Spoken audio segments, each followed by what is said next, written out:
એક અઠવાડિયામાં કે કાં તો આવીને એફિડેવિટ કરો અથવા તો તમે ખોટા છે તમે કબૂલ કરો.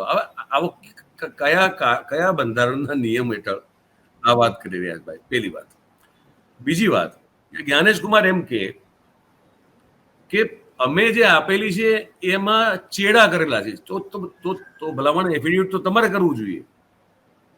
તમે જાઓ કોર્ટમાં એફિડેવિટ કરો ને તમે આપો પેલા તમારા પેલા પુરાવા સાથે સોગંદનામું કરો કે ભાઈ અમે જે માહિતી આપી હતી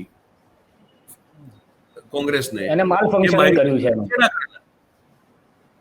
જઈને તમારે કોર્ટમાં જવું જોઈએ અને જેલમાં નાખો રાહુલ ગાંધીને, જો તમને લાગતું હોય કે તમારી સાથે તમે જે જાણકારી આપી જેના આધારે રાહુલ ગાંધીએ પ્રેસ કોન્ફરન્સ કરી, બરોબર છે.